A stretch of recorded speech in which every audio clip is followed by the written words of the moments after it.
Hello students, good morning, good afternoon, and in this video you are going to learn a very amazing thing which I really like, and maybe you will also like if you will see my video completely. So atom, structure of atom. आपने इसको इसलिए नहीं पढ़ना है because it is given in your supplementary textual book and it is the part of your curriculum. Don't think that way. ठीक है, आप सोचो एटम्स हमारे अराउंड कितने सारे एटम्स प्रेजेंट हैं.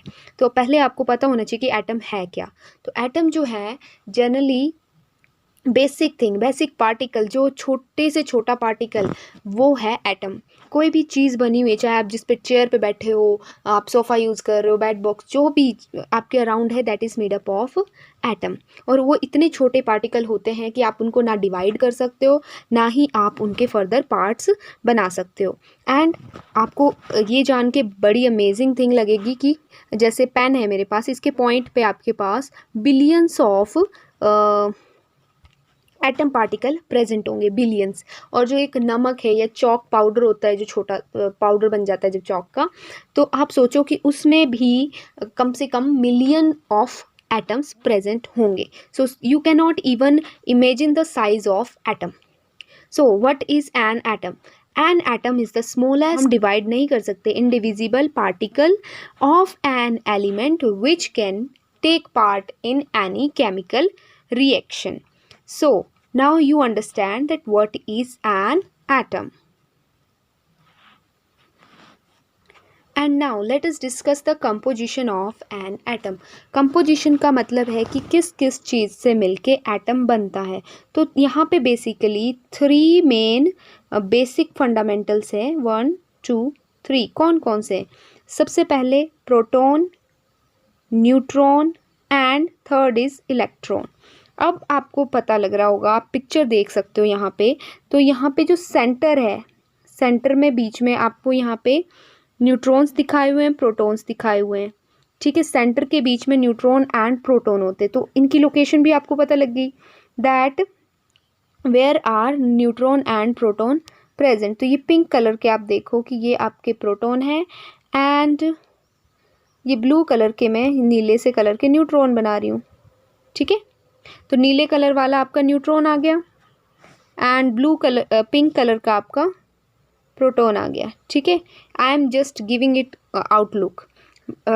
तो आपके पास ये प्रेजेंट कहाँ होते हैं? न्यूक्लियस में. और ये जो पूरा है इसको क्या कहते हैं? न्यूक्लियस. क्लियर. अब बचा क्या है इसमें? इलेक्ट्रॉन. इलेक्ट्रॉन्स आपको यहाँ दिख रहे हैं शेल्स में बाहर. तो ये आपके जो ये वाली शेल्स है, न्यूक्लियस के बाहर जो शेल्स बनी हुई है, इसमें है आपके पास इलेक्ट्रॉन्स इन द शेल्स और ऑर्बिट. तो in the path on which electron revolve या revolve that is called shell और ऑर्बिट. अब दूसरी बात, प्रोटॉन पे चार्ज कौन सा होता है? इलेक्ट्रिक चार्ज जो प्रोटॉन पे होता है वो पॉजिटिव, पी से याद रख सकते हो.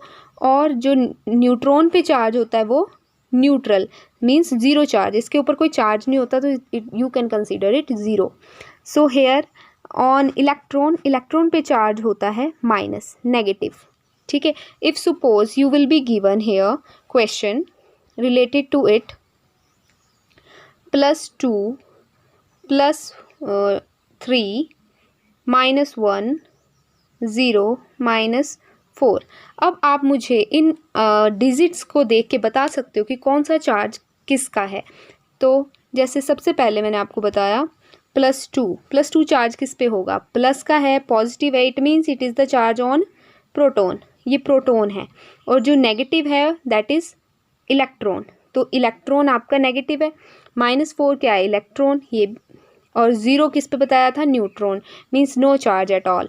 And +3 that is on proton. जो प्लस का चार्ज है मीन्स पॉजिटिव चार्ज है, that is on proton always. And negative charge will be on electrons. And 0 या no charge is on neutron.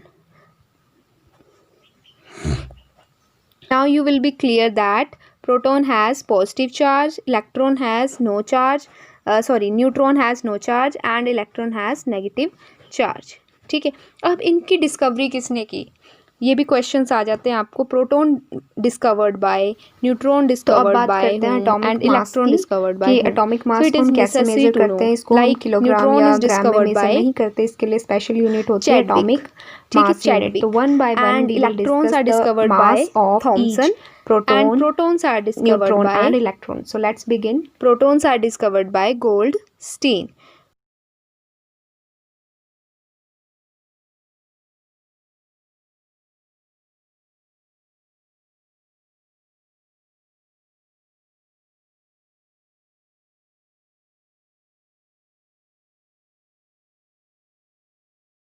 Electron का मास जो है वो 1840 होता है, 1/1840, वाइल न्यूट्रॉन का एक होता है मास और इसका भी एक होता है। बट इसके लिए हम किलोग्राम नहीं यूज़ करेंगे या ग्राम में यूज़ नहीं करेंगे, इसके लिए स्पेशल यूनिट होती है, उसको कहते हैं atomic mass unit, AMU, atomic mass unit.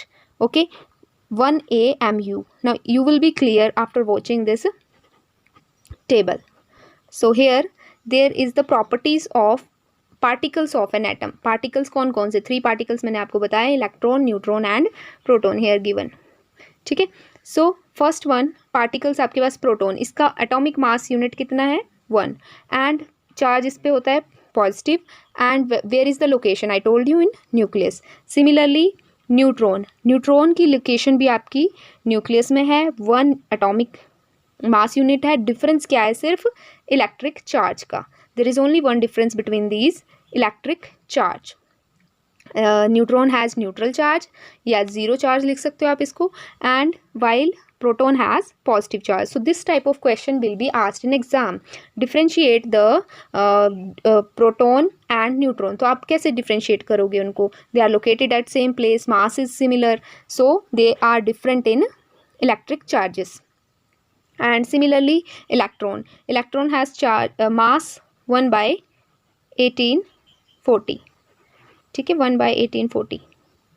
Then negative charge and it is present in shell or orbit. This is the only difference between these three. Mass of proton is equals to mass of neutron. तो दोनों का मास जो है वो equal है। और एक बात और कि जो प्रोटॉन की संख्या है, means protons number, neutrons number and electron number, it will be similar. Suppose if I have proton 5, so there will be 5 neutron and 5 electron in the shell. Okay, these two will be in the center, proton and neutron will be in the nucleus, वो center है उसका, nucleus में होंगे, while 5 जो है वो orbits में होंगे आपके. So how to arrange it, that we will learn now. And before that, one thing very interesting to know, number of positively charged proton is always equals to number of negatively charged electron. So positive अगर 5 है तो positive negative भी कितने होंगे? 5. So इससे ये charge cancel हो जाता है and it becomes electrically neutral. So they have the same charge, means there is no charge then. Positive and same number of positive charge and same number of negative charge. Hence they become electrically neutral. Now the arrangement of atoms, particles in the atom, that I told you how they are arranged, and who has given this concept. This concept was given by Niels Bohr. जो हमने model पढ़ा अभी कि centre में हमारे पास nucleus में proton and neutron होते हैं और इसके अराउंड हमारे पास न्यूक्लियस ऑर्बिट्स होते हैं KLMN की फॉर्म में, वो हम पढ़ेंगे अरेंजमेंट ऑफ इलेक्ट्रॉन. ठीक है, तो फर्स्ट शेल में हमारे पास के कहते हैं हम फर्स्ट शेल को, देन L, फिर MNO, इस तरह से आगे शेल्स बढ़ती है. और फर्स्ट शेल में जो नियर न्यूक्लियस होता है उसमें 2 इलेक्ट्रॉन्स होते हैं. ठीक है, दीज आर इलेक्ट्रॉन्स. एंड उसके बाहर वाले शेल में नंबर L में KL में होते हैं हमारे पास 8. ठीक है, 2, 8, 18, इस तरह से हमारे पास नंबर आगे बढ़ते जाते हैं. तो this is the arrangement of particles in the atom. Now next we have arrangement of electrons in the atom. किस तरह से इलेक्ट्रॉन्स अरेंज होते हैं इसमें? तो I told you that in the nucleus, this is the nucleus I am drawing with pink colour. Nucleus के अंदर proton, electrons, I will not write it. ठीक है, now we have K shell, L, different colour से मैं draw कर रही हूँ इनको, M। ठीक है, इस तरह से हमारे पास शेल होती है। तो शेल में एनर्जी कैसे बढ़ती है, आप सोचोगे कि एनर्जी सबसे ज़्यादा नियर न्यूक्लियस होती है। सो इट इज़ रॉन्ग, न्यूक्लियस के पास एनर्जी नहीं होती ज़्यादा, वो भी मैं आपको रीज़न बताऊंगी क्यों। तो देखो, न्यूक्लियस में आपके पास है प्रोटॉन एंड न्यूट्रॉन, जिस पे कि पॉजिटिव चार्ज है, तो पॉजिटिव ही चार्ज काउंट होगा, क्योंकि न्यूट्रॉन पे तो ज़ीरो है, वहाँ पे कोई चार्ज नहीं है। और अगर किसी एटम में if you have element number, कोई भी एलिमेंट ले लो, उसका नंबर है हमारे पास 6। ठीक है, कार्बन का ले लेते हैं 6, कार्बन हमने ले लिया 6, तो 6 एटम्स है इसमें प्रेजेंट। तो 6 में आप कैसे अरेंज करोगे इसको, 2 बाहर ले लिए, यहाँ पे इसकी अरेंजमेंट 8 होती है जनरली, लेकिन अभी 8 हम इसमें नहीं लेंगे, नहीं तो इसका नंबर इंक्रीज़ हो जाएगा, तो हम लेंगे 4। ठीक है, वैसे नंबर 2 शेल में हमारे पास 8 होते हैं। अगर 8 नहीं पूरे होते तो जितने भी है वो आपके पास इलेक्ट्रॉन, उतने आप अरेंज कर सकते हो इक्वली। मैंने इक्वली अरेंज नहीं किए, मैं कर देती हूँ इसको। ए शेल में तो 2 ही आएंगे आपके, फर्स्ट शेल में 2, फिर उसके बाहर वाले में 4 आगे, 1 2 3 4। ओके, फिर इसके बाहर आपको पता है कि जो सेकंड शेल होता है उसमें कितने अरेंज कर सकते हैं हम, टोटल 8। जो फर्स्ट शेल होता है उसमें 2, एंड थर्ड शेल में 18, एंड उसके बाद 32। इसी तरह से इंक्रीज़ होते जाते हैं number. So it is to understand कि आपका जो फर्स्ट शेल है, इसमें जो एनर्जी होती है इलेक्ट्रॉन्स की, वो कम होती है as compare to the outer shell. Outer shell में ज़्यादा होती है, because it is near to the nucleus, और यहाँ पे चार्ज किसका है ज़्यादा, यहाँ पे 6 प्रोटॉन है। ठीक है, हमने कार्बन का एग्जांपल लिया तो 6 प्रोटॉन है, वाइल यहाँ पे 2 इलेक्ट्रॉन है, तो 2 की एनर्जी ज़्यादा होगी या 6 की। Now you understand why the energy of K shell, जो इलेक्ट्रॉन्स होते हैं near nucleus, is less as compare to the outer. अब बाहर है तो ये काफ़ी दूर है इससे, ठीक है, तो इसकी एनर्जी इंक्रीज होती जाती है, जितना दूर जाएगा उतनी एनर्जी ज़्यादा होती जाएगी। ठीक है, highest energy will be at the outer most shell of the electron, and वहीं से वो अपने आप को बैलेंस करते हैं, and there these outer most shell electrons can only take part in the reaction, chemical reaction.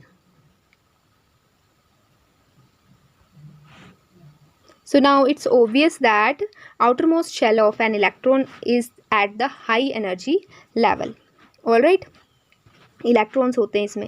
अब नेक्स्ट जो है हमारे पास KLM शेल, तो इसमें हमारे पास नंबर 1 के शेल। के शेल में आपके पास 2 मैक्सिमम कैपेसिटी होती है, this is the maximum capacity of the shells. So K shell की कैपेसिटी है 2, so they can give you in exam what is the capacity of M shell.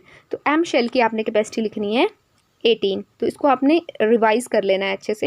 And N shell has 32, but इनमें से एक चीज़ important है कि हर element, हर एक atom चाहता है कि उसके आउटर मोस्ट शेल में 8 इलेक्ट्रॉन्स हो, क्योंकि जो 8 इलेक्ट्रॉन्स है वो हाईली स्टेबल होते हैं, वो ना किसी रिएक्शन में पार्ट लेते हैं, ना ही वो किसी के साथ रिएक्ट करते हैं। ठीक है, they are at the high stability. Okay, so the outer most shell, this is important to learn in this,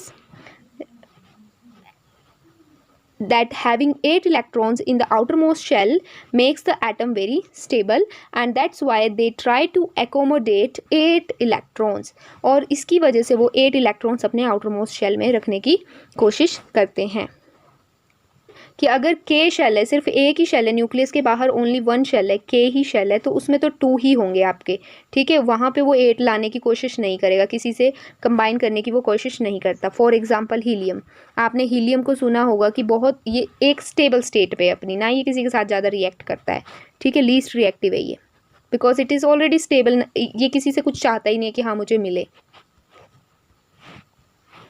next we have valence electron या वैलेंसी इलेक्ट्रॉन। तो वैलेंसी एक कैपेसिटी होती है किसी भी इलेक्ट्रॉन की to combine with other element या with other element to form chemical reaction, कोई नया प्रोडक्ट बनाने के लिए। केमिकल रिएक्शन में क्या होता है, आपके पास न्यू थिंग्स बनती हैं। ठीक है, तो जो वैलेंस इलेक्ट्रॉन होते हैं वही आपके किसी भी केमिकल रिएक्शन में पार्ट ले सकते हैं। And I told you that outer most shell has the valence electron. Okay, so let's see how. For example, we have carbon atom. Carbon के हमने ले लिए हैं इलेक्ट्रॉन्स एंड प्रोटॉन्स। तो कार्बन है आपका 6, ये मैं आपको बता चुकी हूँ बट दोबारा से 6 प्रोटॉन 6 न्यूट्रॉन हमने जो है वो न्यूक्लियस में डाल दिए। ओके, अब हमारे पास KLM शेल है। के शेल में कितने आएंगे 2। के शेल की कैपेसिटी तो सिर्फ 2 ही है, तो बाकी जो बच गए 6 में से 2 गए, कितने बच गए 4। तो 4 को हम किस में अरेंज करेंगे, उसके बाहर वाली शेल में। तो जो बाहर ये आउटर मोस्ट शेल, इसमें कौन सी आ गई है एल जो है इसकी आउटर मोस्ट शेल आ गई है। एंड इट हैज़ 4 इलेक्ट्रॉन्स, और इसमें कितने इलेक्ट्रॉन्स हैं हमारे पास 4। And these are the valence electron, या हम इसको वैलेंस शेल भी कह सकते हैं। ठीक है, बाहर वैलेंस है, तो यही इलेक्ट्रॉन जो है किसी भी केमिकल इक्वेशन में पार्ट लेंगे, किसी भी केमिकल इक्वेशन में यही पार्ट लेंगे। जो रिएक्शन होगा उसमें सिर्फ 4 इलेक्ट्रॉन्स ही पार्ट लेंगे, ये अंदर के 2 नहीं लेंगे, because they are already at stable state. अब इनको स्टेबल होना है, तो स्टेबल होने के लिए एल शेल में आपको चाहिए 8। या तो ये 4 किसी से लेगा और अपने आप को स्टेबल बना लेगा, या फिर अपने 4 किसी को दे देगा और 2 में ये खुश रहेगा, क्योंकि वो इसकी स्टेबल स्टेट है।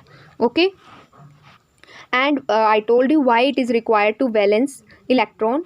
It is because they need to take part in chemical reaction only when the outermost shell is valence. Relationship between valence electron and chemical properties of element. तो अब इन दोनों में क्या रिलेशनशिप है, तो chemical properties of an element are controlled by its valence electron. जो भी chemical property show होती है किसी भी एलिमेंट की, that is controlled by it's valence electron. So they are closely related. Now how? Element having same number of valence electron in their atoms shows similar chemical property. Suppose कि अब हमारे पास जैसे alkali metals हैं, lithium, sodium, potassium, अगर इनका valence electron मतलब last की shell में 1 इलेक्ट्रॉन है, तो दे आर केमिकली सिमिलर, तो उनको हम एक ही पीरियोडिक टेबल में रखेंगे। ठीक है, एक ही सीरीज में रखेंगे, आप देखना इसको पीरियोडिक टेबल में दिया है। सो अगर हम लिथियम की बात करें तो 3 इसका एटॉमिक नंबर है। तो 3 कैसे हम इसको लोकेट करेंगे, KL, के शेल में आ जाएंगे 2 इलेक्ट्रॉन्स, है ना, 2 इलेक्ट्रॉन्स आ जाएंगे के शेल में, एंड 1 आपका आ जाएगा बाहर L में, KL में आपका 1 इलेक्ट्रॉन। ठीक है, सिमिलरली ये जो आपको KLM यहाँ दे रखा है इसने, तो अब 11 है किसी का, तो 11 हमने कैसे बनाना है। अब सपोज लिथियम को तो हमने बना दिया 3, अब 11 बनाना है, तो हम इसी को 11 बना लेते हैं।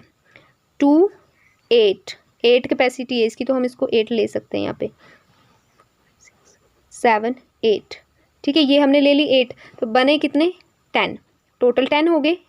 ये 8 है और अंदर 2 थे। ठीक है, 2 8, अब क्या बच गया 1, तो हम एक और शेल ले लेंगे KLM। एम शेल में कितने आ जाएंगे 1, तो आउटर मोस्ट शेल में कितने आए इसमें भी 1। सिमिलरली हम पोटाशियम का लेंगे। ठीक है, ऐसे करके इनकी जो वैलेंस इलेक्ट्रॉन कितने आ गए हमारे पास लास्ट में 1। This way we can take out the electronic configuration as well as valence electrons. बात करें elements having different number of valence electron, अगर वैलेंस इलेक्ट्रॉन किसी का 1 है, किसी का 7 है, किसी का 3 है लास्ट में, तो ये इनकी केमिकल प्रॉपर्टी क्या सेम होगी, no, there chemical property will also be differ. तो इस वे से हम जो है केमिकल प्रॉपर्टीज़ और वैलेंस इलेक्ट्रॉन में रिलेशन फाइंड आउट कर सकते हैं। ठीक है, now let's check the relationship between valence electron तो आपको पता है आउटर मोस्ट शेल में जो इलेक्ट्रॉन्स होते हैं वो, plus metallic and non metallic nature of element, इनके साथ इसका क्या बिहेवियर है वैलेंस इलेक्ट्रॉन का। तो element having 1 2 3 valence electron in the atoms are metals, वो मेटल्स होती है। For example sodium 1 valence electron, magnesium 2 valence electron, while aluminium 3 valence electron in their atoms, जो उनके एटम होते हैं उसके अंदर। So sodium, magnesium and aluminium are the metals. तो ये मेटल्स है, जिसका भी 1 2 3 वैलेंस इलेक्ट्रॉन होगा वो सब क्या आ जाती है, metals. So this is the relationship between these two, ठीक है, मेटल्स। और नॉन मेटल्स कब होंगी, जब उनके वैलेंस इलेक्ट्रॉन कितने होंगे, 4 5 6 7। अगर ये आते हैं 3 से अबव, ठीक है, तो वो आते हैं आपके नॉन मेटल्स। और जिनके जो 1 2 3 होता है, ये हमेशा लूज़ करना चाहती है अपने आप को। जिनका आउटर मोस्ट शेल में 1 3 2 होता है, they will always ready to lose the electron, उस इलेक्ट्रॉन को देना पसंद करती हो इंस्टेड ऑफ किसी को लेना, क्योंकि उनको देना कम पड़ेगा।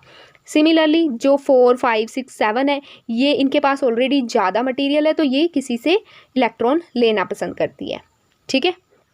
जैसे 6 वैलेंस इलेक्ट्रॉन है एंड 7 फ्लोरीन का है, तो ये भी वैलेंस इलेक्ट्रॉन्स है। ये एग्जांपल्स दे रखे हैं इन्होंने आगे। So just need to understand कि कौन से मेटल्स हैं और कौन से नॉन मेटल्स हैं। नॉन मेटल्स आप आइडेंटिफाई कर सकते हो on the basis of their chemical properties, ठीक है, जो स्ट्रक्चर ऑफ एटम होता है। आया था कि जिन एटम्स के एंड में 8 आउटर मोस्ट शेल होता है, आउटर मोस्ट शेल में 8 इलेक्ट्रॉन्स होते हैं, वो होती हैं आपकी नोबल गैसेस, ठीक है, या उनको कहते हैं inert gas.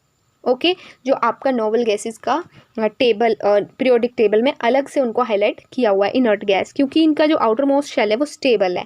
They do not require anything from any other element. एक नंबर जिसकी हम बात कर रहे हैं, जिस पे पूरा ही ये डिपेंड करता है, तो atomic number is the number of proton present in the atom. Atom में कितने प्रोटॉन हैं वो डिसाइड करता है atomic number. And atomic number मैंने आपको बताया is always equals to proton. Atomic number जो है वो प्रोटॉन है, और प्रोटॉन जो है वो इक्वल होता है हमारे न्यूट्रॉन के, ठीक है। Proton and neutron are equal.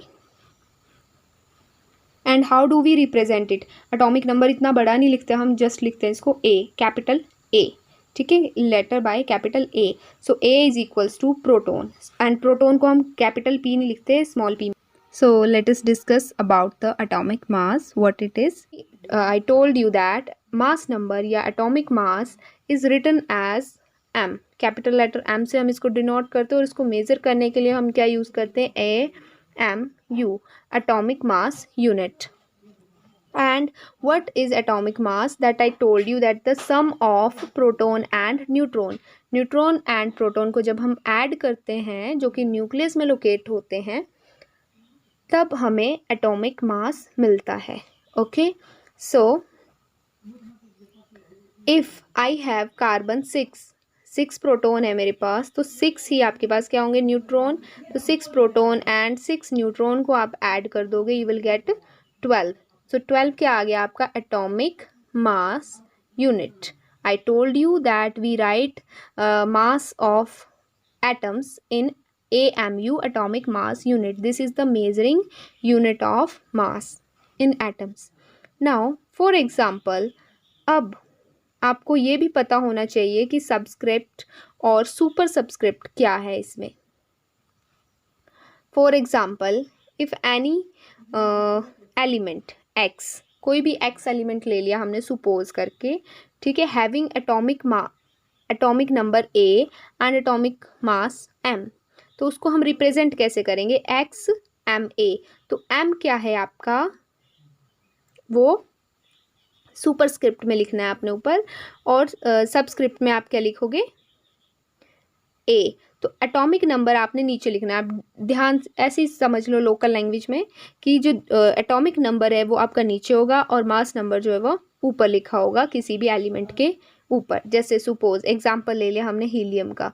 Helium का एटॉमिक नंबर जो है वो 2 है और मास है ऊपर 4। तो आपको ये क्वेश्चन पेपर में कैसे आएगा, ये आपने समझना है, ठीक है। तो वो आपको कोई भी एलिमेंट, जैसे हम सोडियम ले लेते हैं, ठीक है, सोडियम के ऊपर जो है मास नंबर है और नीचे इसने लिखा है एटॉमिक नंबर, वहाँ ये नहीं लिखा होगा एटॉमिक मास और नंबर, वहाँ सीधा लिखा होगा Na 11 and 23, ठीक है। तो आपने क्या करना है कि वो पूछेगा आपसे tell the number of proton in sodium. तो सोडियम में एटॉमिक नंबर जो है वो प्रोटॉन के बराबर होता है, तो ये आ जाएगा उसका प्रोटॉन नंबर।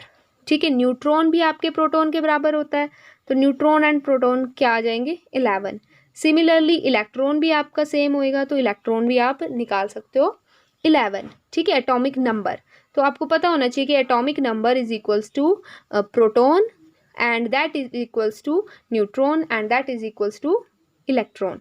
ठीक है, अब जो ऊपर लिखा है वो पूछ सकता है कि tell the atomic mass of the given element, तो आप यहाँ से देख के मास लिख सकते हो इसका 23 AMU। ओके, सेलेक्ट करने के लिए भी वहाँ पे 23 kg भी दे सकता है आपको, ग्राम भी दे सकता है, तो आपने राइट आंसर चूज करना है AMU। Okay, now next atomic number, जो उनका नंबर दिया हुआ है आगे, elements and their atomic number are given here. ठीक है, एटॉमिक नंबर उनका सीरियल नंबर ही होता है जनरली, एंड मास नंबर होता है एटॉमिक नंबर का ऑलवेज डबल, बट कहीं कहीं ये वेरी करता है, जैसे कि 11 एंड 23 यहाँ पे ये वेरी कर रहा है, but almost all the time it is similar या double to the atomic number. अब इनके जो कॉन्फ़िगरेशन है, electric configuration means how they are arranged in electrons, electron कैसे अरेंज है, अरेंजमेंट ऑफ इलेक्ट्रॉन को हम बोलते हैं इलेक्ट्रॉनिक कॉन्फ़िगरेशन।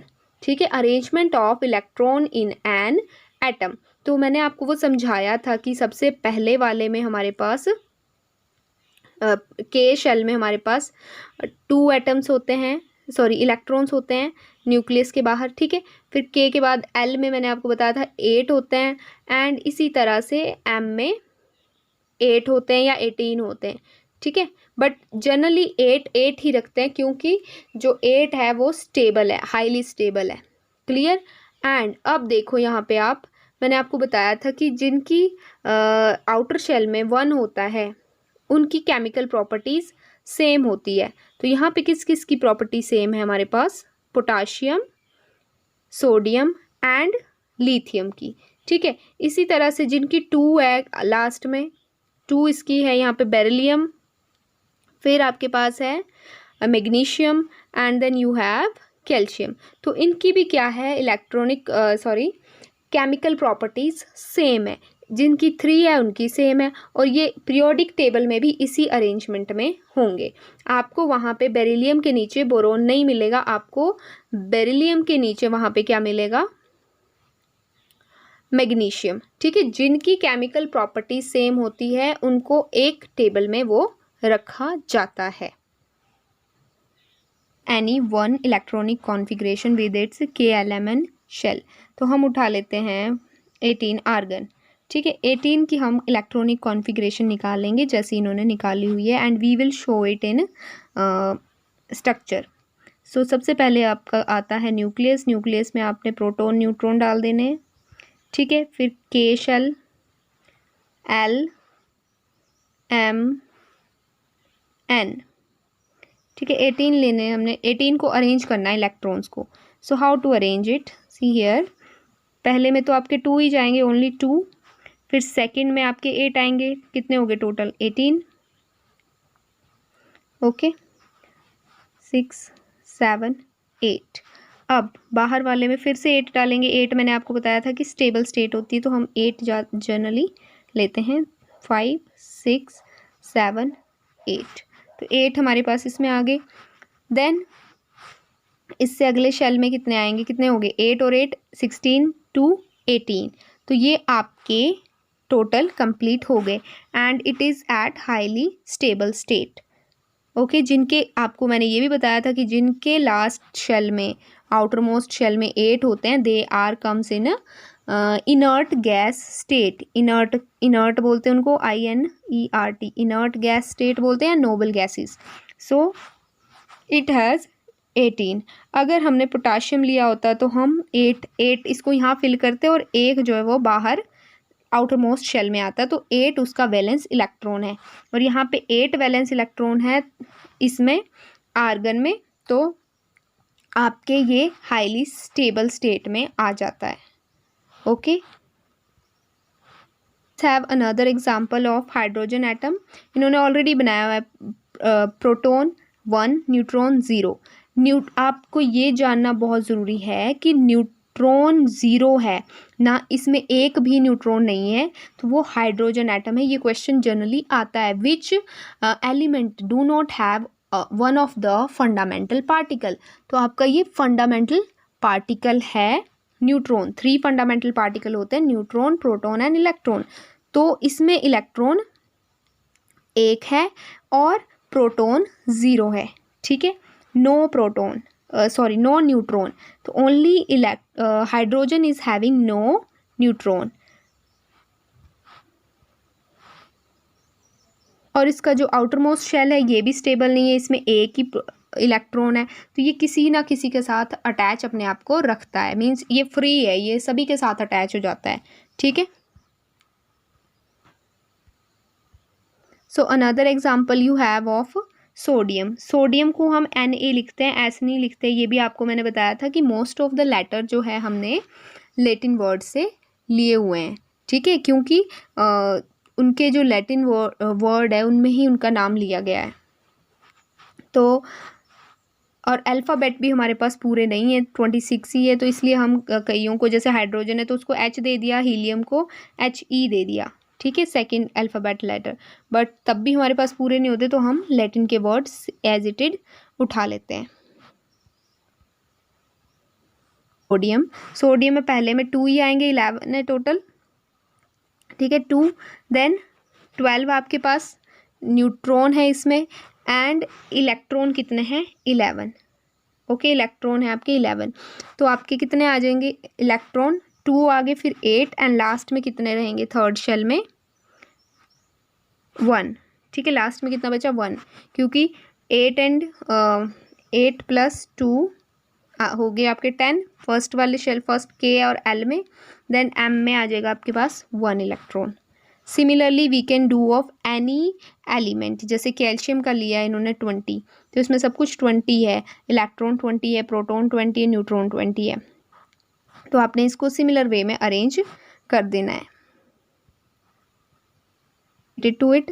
तो क्वेश्चन, जैसे फर्स्ट क्वेश्चन है न्यूट्रॉन हैज़ डैश चार्ज, तो न्यूट्रॉन हैज़ नो चार्ज या न्यूट्रल चार्ज आप लिख सकते हो। फिर complete the following statement, the fundamental particle not present in the hydrogen atom is, तो वो है आपका न्यूट्रॉन। न्यूट्रॉन हाइड्रोजन एटम में प्रेजेंट नहीं होता है।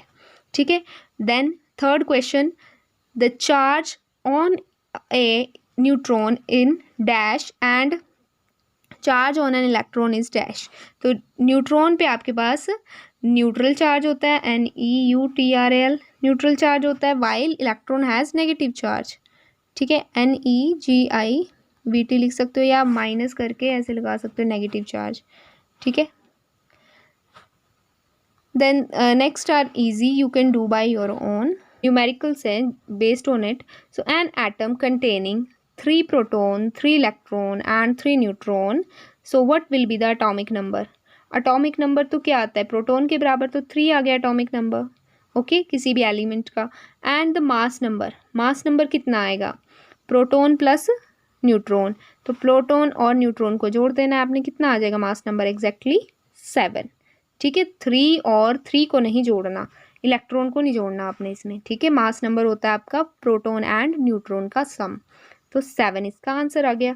फिर नेक्स्ट क्वेश्चन इसी तरह से, बाकी क्वेश्चन हमने ऑलरेडी कर लिए हैं इन गूगल मीट। फिर भी अगर किसी को कोई प्रॉब्लम आती है, so you can tell me through WhatsApp और you can ask me tomorrow in Google Meet. And question number 24, an atom of an element X may be given, may be written as 9 and 4 लिखा हुआ है, वो 9 4 ऐसे लिखा हुआ है X पे। ठीक है, मैंने आपको बताया था ऊपर क्या होता है मास, और नीचे पैरों पे लिखा होता है इसका atomic number. So what is the number of proton in the atom.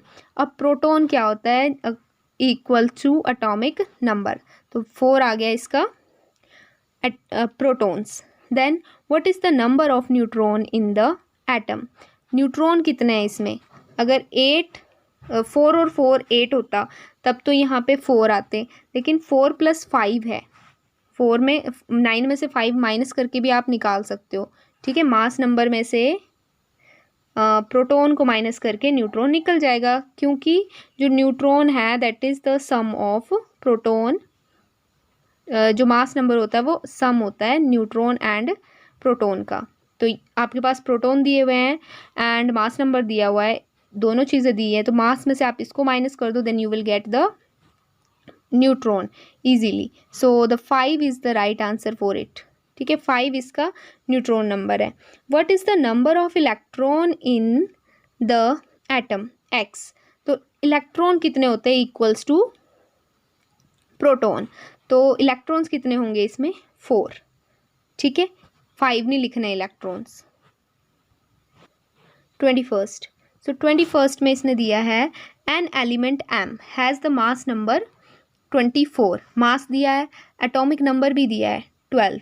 How many neutron does its atom contain? तो इसके न्यूट्रॉन कितने होंगे ये देख लो, मास नंबर इतना है, ठीक है। एटॉमिक नंबर होता है प्रोटॉन, तो आपने क्या कर देना है, मास नंबर में से प्रोटॉन माइनस कर दो and you will get the neutron, ठीक है। सो 12 न्यूट्रॉन इट है। नंबर 22, तो 22 में आपके पास mass number of an element is 18, तो इसने मास नंबर दिया है आपको 18, okay. Electrons also given 87। He is saying to us to find out proton and neutron.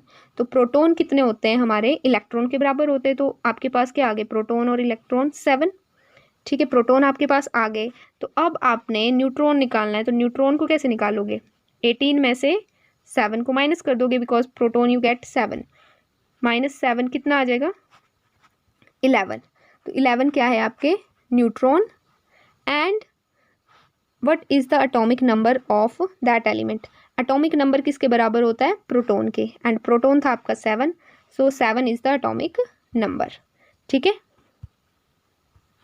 25, तो इसने एटॉमिक नंबर दिया है, मास नंबर दिया है, प्रोटॉन कितने आ जाएंगे इक्वल्स टू एटॉमिक नंबर 10, ठीक है। न्यूट्रॉन कितना आएगा, मास नंबर माइनस प्रोटॉन, तो यहाँ आ जाएगा 12 न्यूट्रॉन, एंड इलेक्ट्रॉन्स कितने आएंगे इज इक्वल्स टू प्रोटॉन, तो प्रोटॉन के जितने इलेक्ट्रॉन आ जाएंगे मीन्स 10, ठीक है।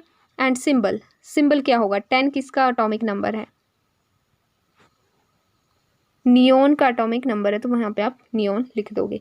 इसी तरह से आप किसी भी इलेक्ट्रॉनिक कॉन्फ़िगरेशन के थ्रू या आप इस कोई भी न्यूमेरिकल सॉल्व आप कर सकते हो, ठीक है। So hope you liked this video, and if you still have any doubt you can personally ask me. Thank you.